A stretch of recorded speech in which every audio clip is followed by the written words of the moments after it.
Thompson Councillor, Jacques Demers, président de la Fédération québécoise des municipalités et maire de Sainte-Catherine de Hatley, Brittany Merrifield, mayor of the town of Grand Bay-Westfield. The question period will begin soon after the speeches. Journalists will be allowed to ask one question, one follow-up. Before asking your question, please state your name and the media you represent. Les journalistes pourront poser des questions tout de suite après la conférence de presse. Veuillez mentionner votre nom, le média que vous représentez, et ça commencera tout de suite après la conférence de presse. Neal, over to you. You were going first. All right. Oh, Rebecca. Yeah. Yes, that's right. Very good, Neal. That's why Neal is the chair. Well, hello everyone, and bonjour tout le monde. Thank you for joining us this morning. Merci de vous joindre à nous. Rural communities form the beating heart of this country. From coast to coast to coast, they cover more than 95% of Canada's landmass and are home to a growing population of 6.3 million people. While playing an essential part in our national identity in what makes Canada, Canada, our rural municipalities also play a huge role in the overall economic success of our nation, from the agricultural producers that feed our country and the world to key resource industries that produce such vital outputs.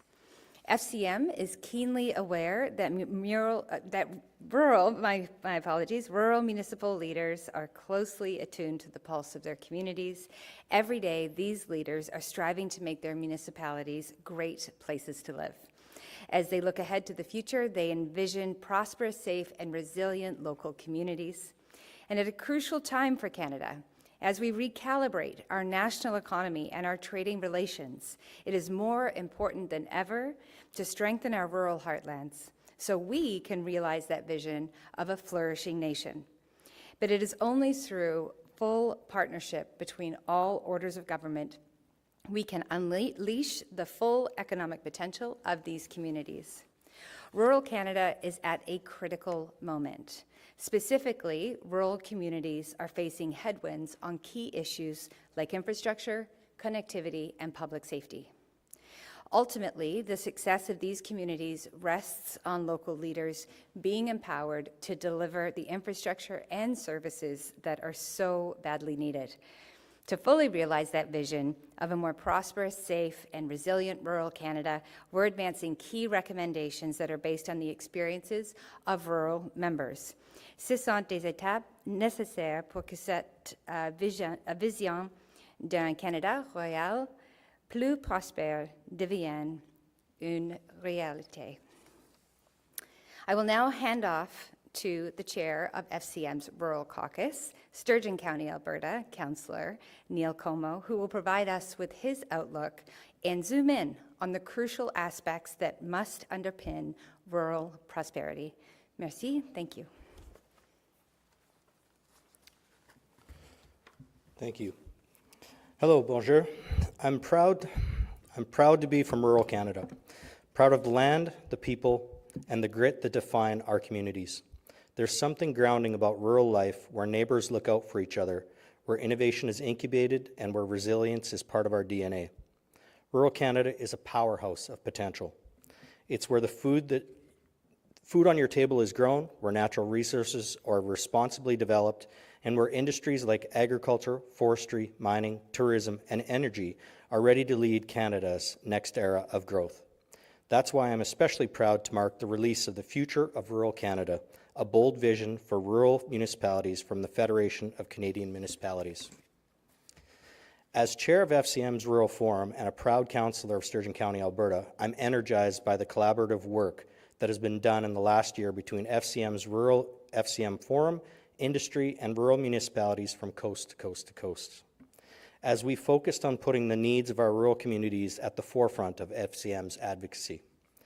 In this report, we recognize that rural Canada is the backbone of the Canadian economy, from the farmers who produce the food on your plate to the industries that unlock our natural resources, and all these sectors, mining, tourism, forestry, agriculture, fisheries, energy, and electricity production are poised for growth. However, over the past few months, our country's priorities have shifted as we navigate to so much global uncertainty. The threat of U.S. tariffs and this escalating trade war are stark reminders that we can't afford to rely on a single market. I believe the solution has been right in front of us all along. By doubling down on efforts to diversify our trade and reducing our own internal trade barriers across provinces, we can unleash the full potential of our rural municipalities. Municipalities are the engines of our country's economic prosperity, the order of government that gets things done. Unleashing the full potential of rural Canada does require collaboration between all orders of government. Together, we need to find solutions on how to invest in trade infrastructures. National utility corridors, rail, ports, and especially roads, all of which that connect rural Canada to global opportunities. Rural municipalities are responsible for more than 2/3 of all roads, bridges, and tunnel assets across the country. As of 2022, our rural road assets need about $83 billion worth of upgrades and renewal. For comparison, the replacement cost for roads in the same condition in urban Canada is $50.9 billion. These figures represent colossal undertakings for these smaller communities, most of whom lack the tax bases to independently upgrade these enormous infrastructure responsibilities. Another roadblock to turning our assets into shared prosperity are the gaps in digital connectivity in the form of broadband and even cellular connections.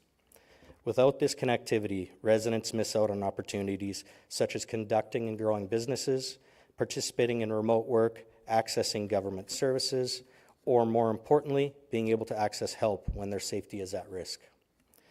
Connectivity issues especially come into play as crime has sharply been on the rise in our communities. Recent data revealed that more than 1 in 5 Canadians living in rural areas consider crime and public safety to be personal concerns, with some communities experiencing chronic RCMP shortages of up to 50%. It is no wonder this topic is of mind. Despite these challenges, rural leaders, including myself, have a vision that leverages the unbeatable strength of rural communities into prosperous and safe places for Canadians to thrive. As we look towards the future, let's prioritize key recommendations outlined in this report, such as investing in municipal and trade-enabling infrastructure, combating the housing and homeless crisis, achieving connectivity and access to broadband, ensuring public safety, climate adaptation, and implementing a new municipal fiscal framework so that rural municipalities can grow, innovate, and prosper. Because when all communities are stronger, we are stronger together. Thank you, merci, and I would now like to pass the mic to Kathy Valentino, FCM's second VP and Deputy Mayor of Thompson, Manitoba. Good afternoon, everyone. And before I begin officially my remarks, I do want to acknowledge the wildfires that are currently affecting communities across Manitoba, Saskatchewan, and Alberta. As someone who lives in northern Manitoba, I know how deeply this is being felt. It's affecting me personally, and it's affecting my city and northern Manitoba as a region. Our hearts are with these families. We're thankful for the first responders and the local leaders who are now working around the clock to keep people safe and their municipalities together. When we speak of these wildfires, I clearly think it shows the need to have the conversations for climate resiliency, because this is now the forefront of what's starting to happen province by province by province right now. I'm here today as a city councillor for the city. I'm not the deputy mayor, by the way. I got rid of that because I got too much other stuff on the plate. So I'm a city councillor for the city of Thompson and second vice president for the Fédération of Canadian Municipalities. And like many rural communities across Canada, we are facing growing pressures on our emergency services.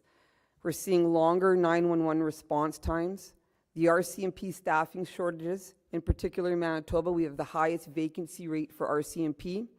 Some other places are having vacancy rates in their municipalities of as high as 50%.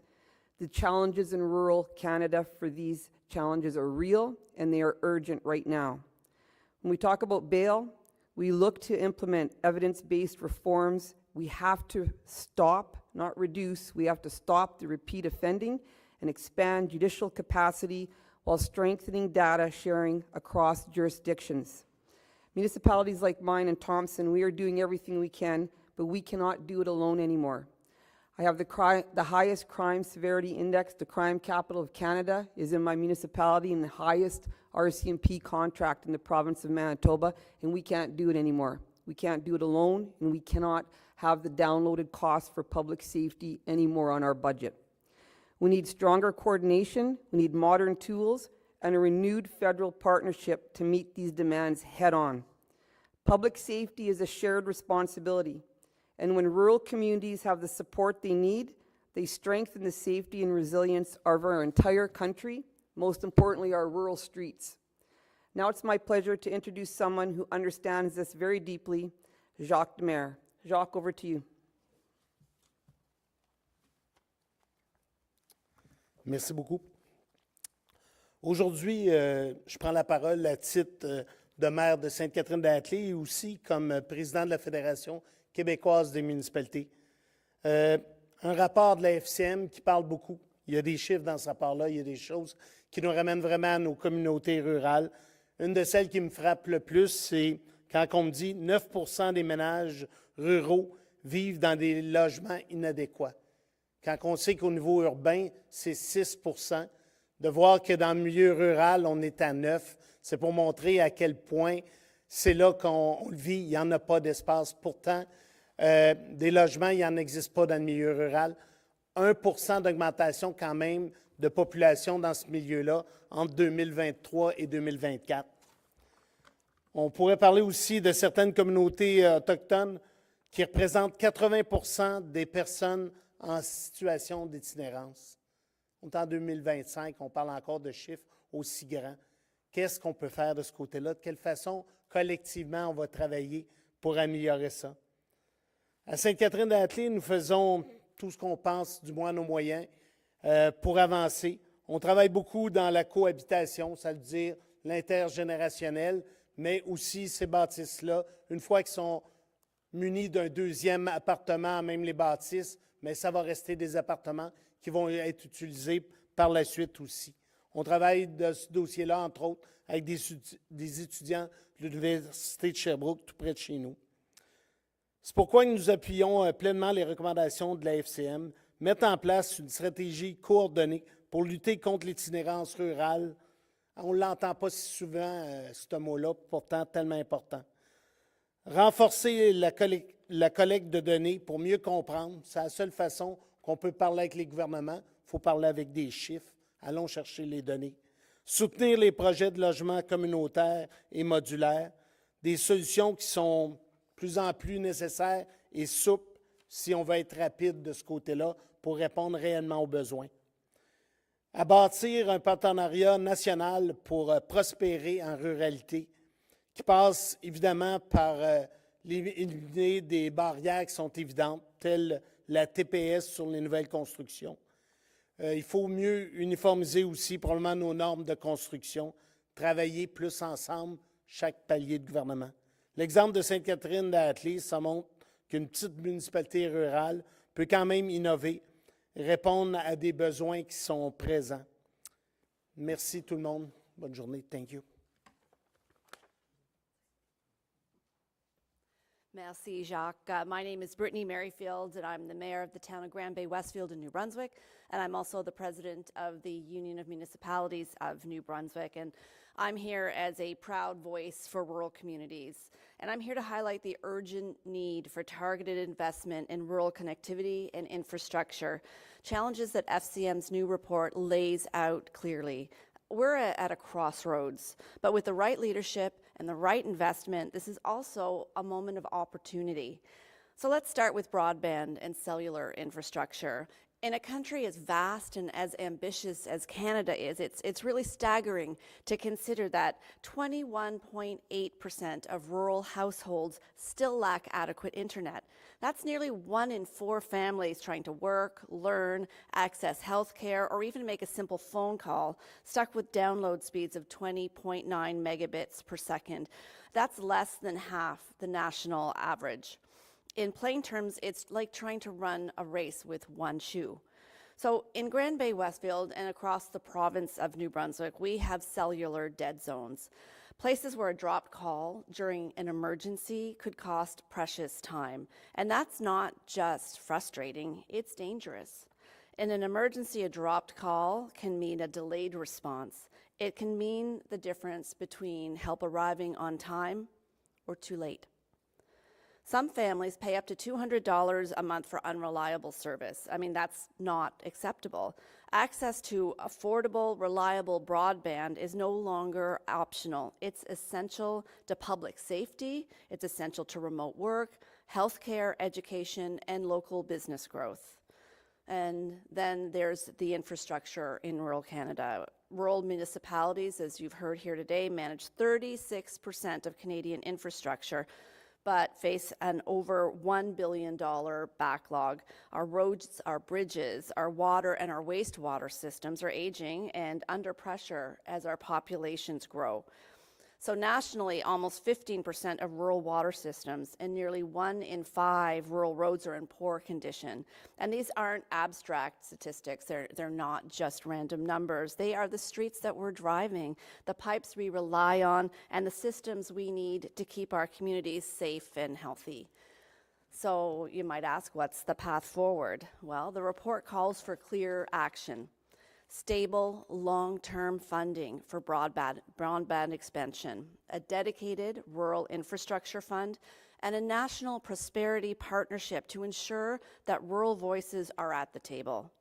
With smart and targeted investment, rural communities from coast to coast to coast, including across my home province of New Brunswick, can lead the way in building a more resilient and prosperous Canada.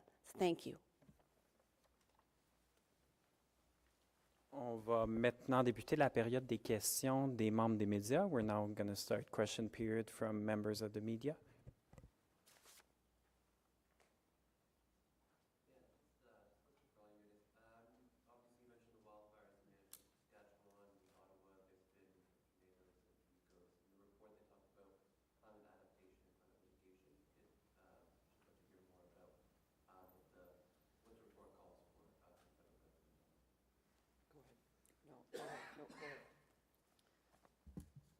Well, truly what we need to do is we have to have stable funding for these programs.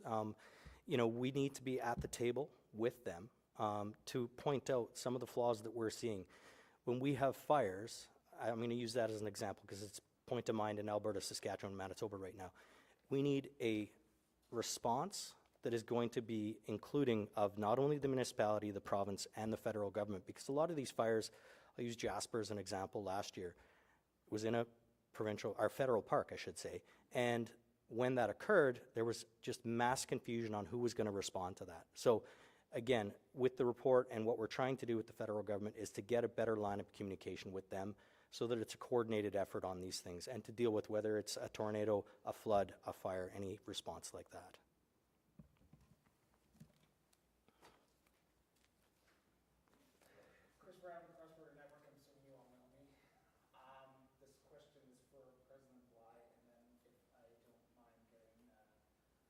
Neal Comeau, Councillor Comeau to respond as well.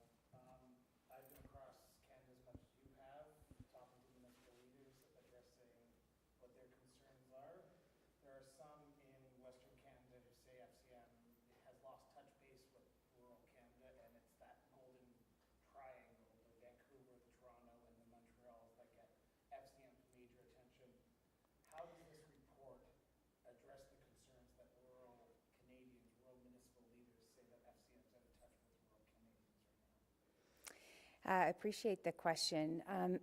And we have been, as you stated, traveling the country over this entire year to hear directly from members, rural members, who can reflect to us directly, and us being FCM, the specific issues that they're facing in their communities.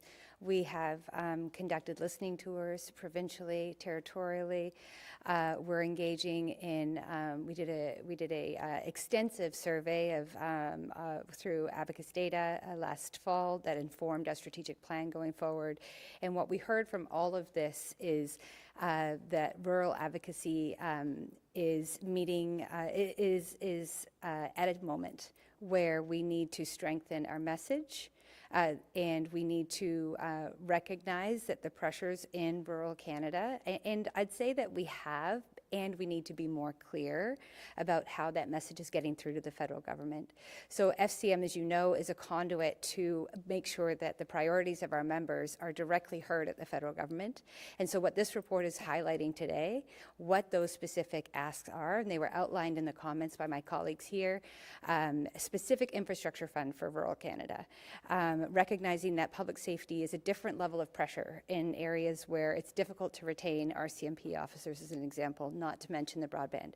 These are specific calls to action that we are now going to take in our advocacy to the federal government to make sure that not only Canada coast to coast to coast is reflected in our advocacy, but there's a specific lens on rural Canada, because that's what our members need.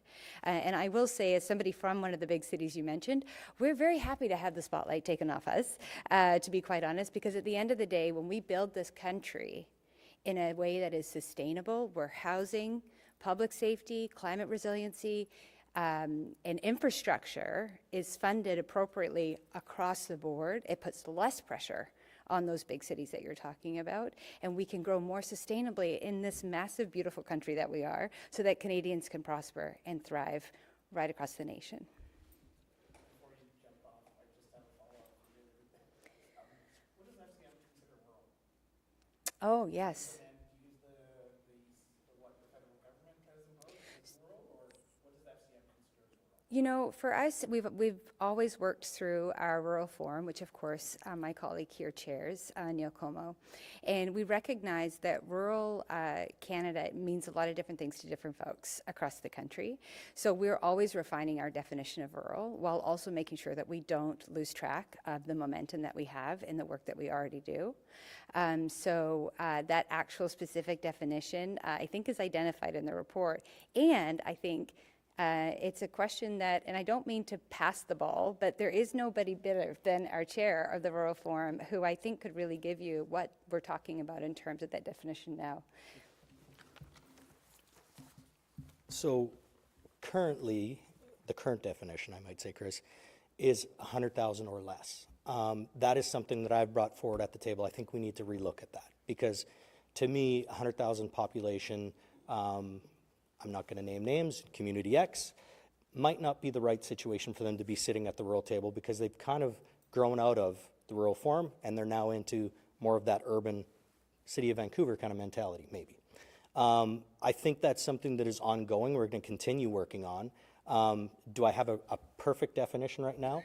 No. I think even at an RMA level, we're looking at it there, right, to try and figure that out. I think there's some parameters that could be in play where we're looking at the population as well as the density and the size of the municipality. Some of those municipalities that are 100,000 people might only be 10 square kilometers. Again, I probably would say that's not rural, but that's just my personal opinion. As far as going back to your first question, I got to jump back into that one because I wanted to, but this is the start for rural, okay? I'm going to say that. And this paper highlights the issues that we're having. It's showing the federal government and the rest of Canada the issues that rural people encounter and how we can make changes that are going to improve rural Canada. It's a living, breathing document. It's something that I think that will change over time, no different than the definition of rural. We're proud to be rural, and we're proud to lead the way in this country.